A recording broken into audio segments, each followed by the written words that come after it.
Internal analysis and resource based view. Welcome everyone to this video. So, what are we talking about? We are talking about core competencies. We are talking about competencies. We are talking about distinctive competencies. Essentially, we are doing nothing but internal analysis. What is my internal capability? It is the competency that a company performs better. Probably nobody else can do it. No other competitors can do it. That is what your internal qualities are all about. It. Your internal capabilities are all about it, and that is what we known as competencies. A core competency is a well-performed internal processes. It might be cost reduction, it might be quality product, it might be timely services, whatever we are looking at it. That is central and not peripheral to the company's strength, company's competitiveness, and company's profitability. That is what is core competency. A competency which you are good at it, core competencies which is your strength, absolutely unique to your company. Distinctive competencies is competitively valued capabilities that a company performs better than its rivals, as in nobody else is able to mimic your capabilities. Nobody is able to match your prowess in that particular vertical. So, what is competencies, core competencies, and distinctive competencies? Hopefully, everybody's understood competency, what you are good at, core competency, as in for that factor only you are being valued and known about it. Distinctive competencies is where your competitors is not able to imitate your core competency per se. So notes on sustainable. Sustainable is not measurable. Believe me, it is a continuous process. Sustainable does not mean advantages will last forever. Probably for a period of time, it is sustainable before somebody else mimics it or overtakes it. So you need to keep ahead of the curve. You should be always make much more strides. Sustainable suggests the advantages last long enough that the competitors stop trying to duplicate the strategy. That makes the advantages sustained. Absolutely, yes. If you are good at something and probably you're not allowing the competitors to come up near you, probably you are able to manage or maintain the business lead. Now we'll talk about VRIO. VRIO is V stands for valuable, R for rare, I VRIO. I is for imitations or inimitability, or O is exploitation by other organization. Can other organization mimic it? This is what VO is all about. V for valuable, R for rare, I for inimitability or costly to imitate, and O for can it be exploited by the organization. So these are the four things which makes you a sustainable competitive advantages. Now, if something is valuable, if it is not valuable, and probably is it can be easily be imitated, you are looking at a competitive implications as disadvantageous position. Is a crowded marketplace, performances are below normal. But when you have two factors, of which one is yes, then probably you have some sort of competition, and probably it is okay in the oligopoly market. But when you have two factors, which is yes, which is unique to you, valuable and rare, but it may not be costly to imitate. Temporarily, there's a competitive advantages, and it is above normal. But when you have everything as yes, it is the qualities that you have is valuable, the qualities that you have is rare, that qualities which you have is inimitable, definitely impossible to copy. And can it be exploited by other organization? Absolutely no. So what we are looking into it, we are having a sustainable competitive advantages, and the business is all above normal. Examples are Toyota, Honda, Nissan. It's a low cost, high quality manufacturing capability of cars or automobile, if I may say. Intel, ability to design and manufacture ever more powerful PCs. Motorola is defect-free manufacturing, almost Six Sigma quality phones, cell phones. Now, these are your distinctive competencies which your competitors have definitely not been allowed or probably able to copy despite their best of their intention and efforts. So, business level strategies, the primary objective of business level strategies is to create sources of sustainable competitive advantage. What is sustainable competitive advantage? There are many definitions used by different people in different ways altogether. What follows is a practical description, but first we need to study a capability which is usually considered a bundle of assets of resources unique to you to perform a business process, which is composed of individual activities. Example, the product development process involves conceptualization, product design, pilot testing, new product launches in production, and process debugging. All firms have capabilities. However, a firm must usually focus on certain capability consistent with strategies. For example, a firm pursuing a different strategies would focus on new product development.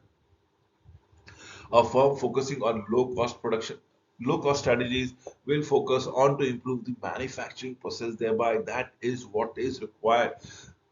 We remember the firm's important and most vital capabilities are called competencies per se. An asset is anything that the firm owns or control. Loosely assets is to accounting for a resources. Loosely based assets, and assets can be anything. It can be your land, it can be your capital, it can be your buildings, it can be your equipments. So you have, it can be even your employees per se. If you have key people out there, if they with good networking, with good knowledge, with good exposure, definitely it's an asset. So types of assets are physical human organization, physical in the sense of plant equipment, location, access to raw material. Human is all about training, experiences, judgment, decision making skills, intelligence, relationships, knowledge, networking. Organization is cultural, formal reporting structures, coordinating system, informal relations, as on when on we are. So, what are we discussing for a sustainable competitive advantages? We need to understand we have to have an asset which should be a strength, as in capabilities. If it becomes unique, it becomes a competent competitiveness. If it has got four elements of those competitiveness, which is valuable, rare, inimitability, and difficult to be copied by other organizations, or should I say it's organization specific, it leads to competitive advantage. So SS leads to capabilities, which further leads to competencies, which further leads to competitive advantages.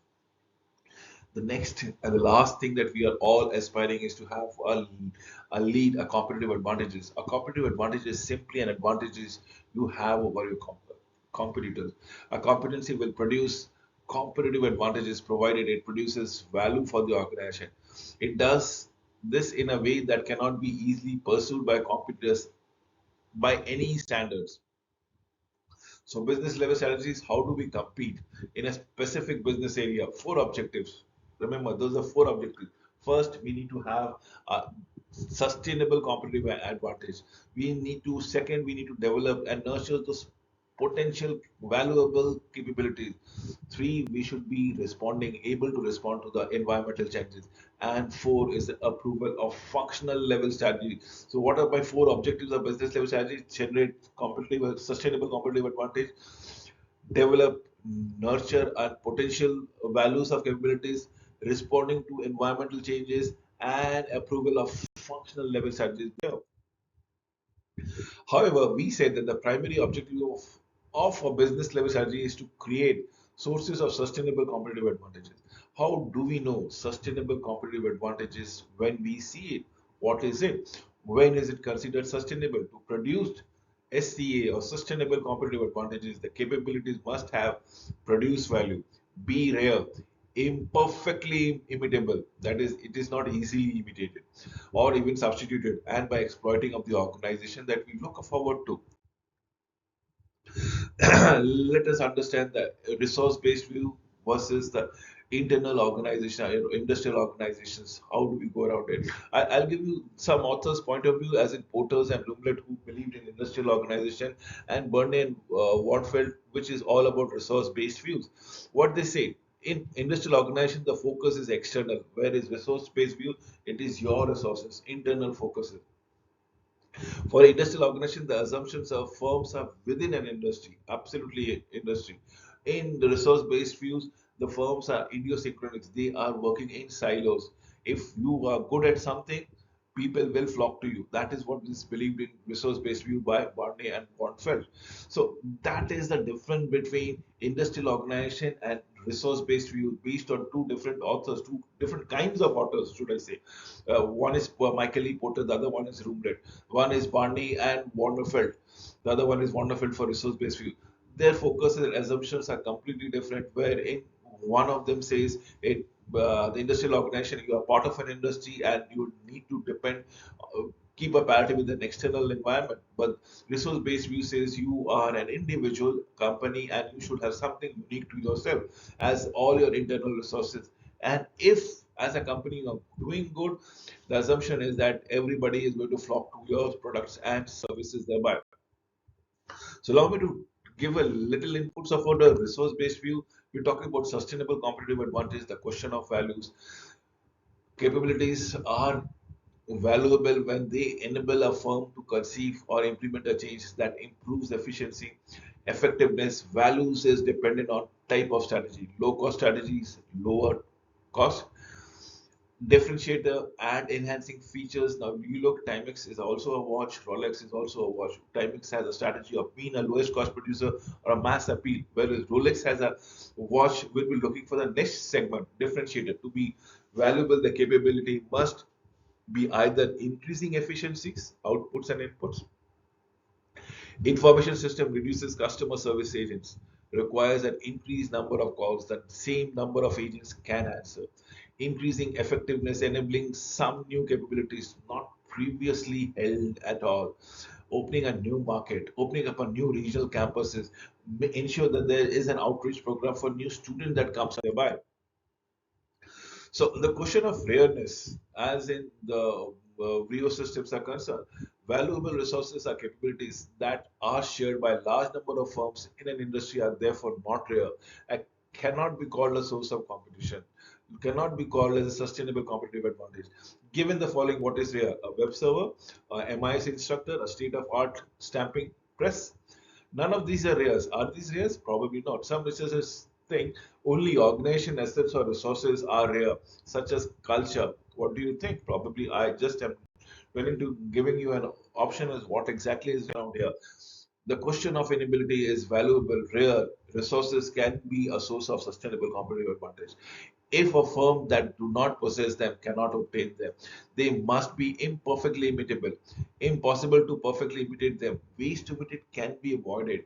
Why? Because in historical questions, let me give you an example of Caterpillar, the big machinery that goes around it, the big earth mowing machineries. Casual ambiguity, why resources create sustainable competitive advantage, is not understood even by the firm owning them. Imitating firms cannot duplicate the strategy since they do not understand it in the very first place. There is a social complexity, trust, teamwork, informal relationship, causal ambiguity where causes the effectiveness which is becoming very rare and very uncertain, very volatile. For example, a competitor steals every scientist from your R&D labs and relocates them to a new facility, but the dynamics of the culture, the atmosphere, can it be imitated? Probably no, and probably it is not same. With this, I come to a backup a little bit. The question of sustainability, there must be no equivalent of resources that can be exploited to implement the same strategies. It's a form of substitutability, duplication. Although no two management are alike, are same, they can be strategically equivalent and produce the same result then and there.